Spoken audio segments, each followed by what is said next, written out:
Find the points of inflection and discuss the concavity of the graph of the function f of x equals 4 over x squared plus 1.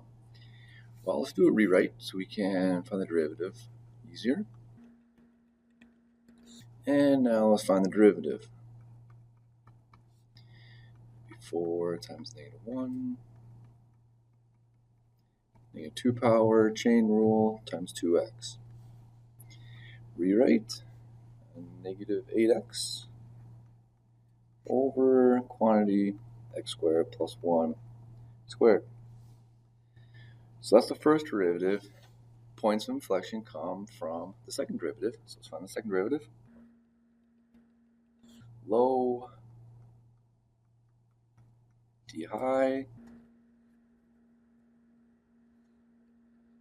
minus high d low over low squared. Okay, with your familiarity with the chain rule and simplifying this numerator then, now so we have a common factor x squared plus 1, factor that out.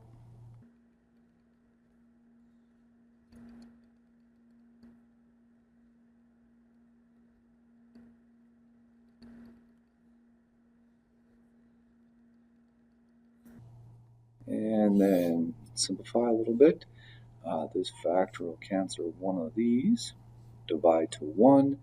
I would say distribute, multiply out, combine like terms, see what happens.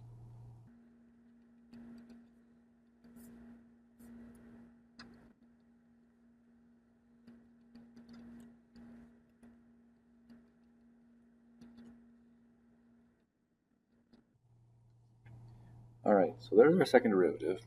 Now let's find the critical numbers, which would be the possible points of inflection for the second derivative.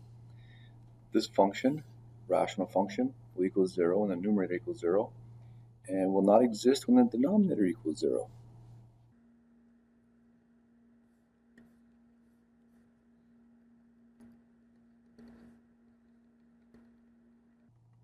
Now, maybe you can look at this and see that, well, you're going to be squaring a number, so this will never equal 0. This will never be -1 right here. So you could say, well, this second derivative is always going to exist. But if you need to, you can do the math and show.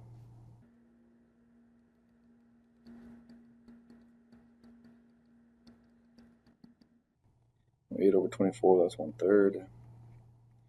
And that would be plus or minus root 3 over 3 after you rationalize.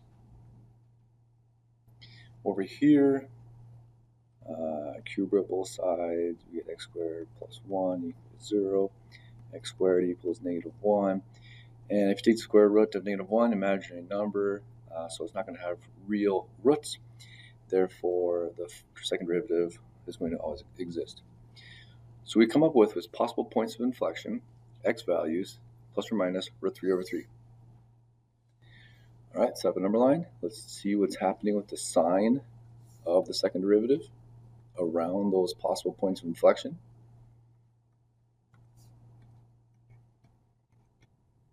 And we're going to look at the second derivative. Okay, take a number. Let's say 0. You can start in the middle if you want to. 0. Plug in 0, and we get negative on top. We get positive in the bottom.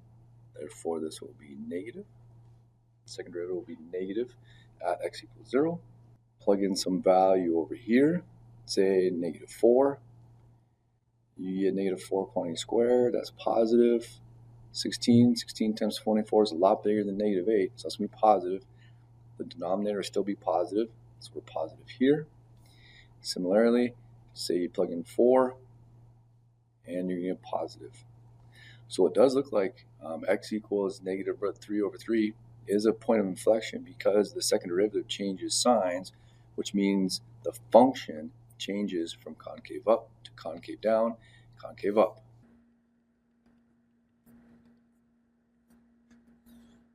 So negative root 3 over 3 is our x value of our point of inflection. Let's find the y value. And plug it into our function.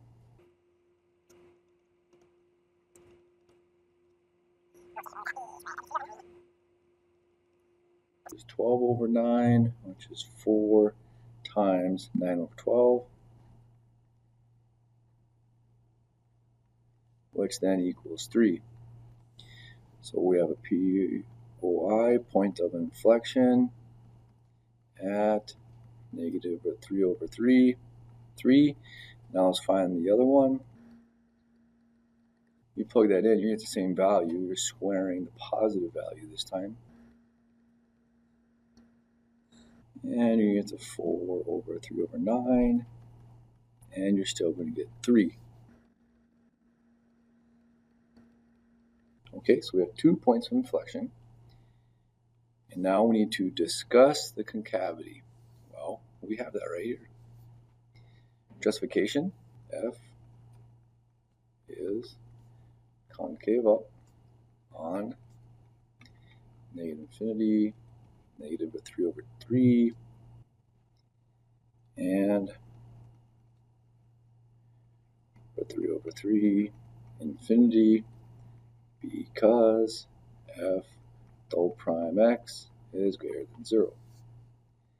F of x is concave down on negative 3 over 3, or 3 over 3, because f double prime of x is less than 0. Now we might want to get used to explaining why there's a point of inflection. If it went from positive to positive, this would not be a point of inflection because f does not change concavity. So let's add that in up here. We have points of inflection because, in this case, f double prime equals 0, and f changes concavity.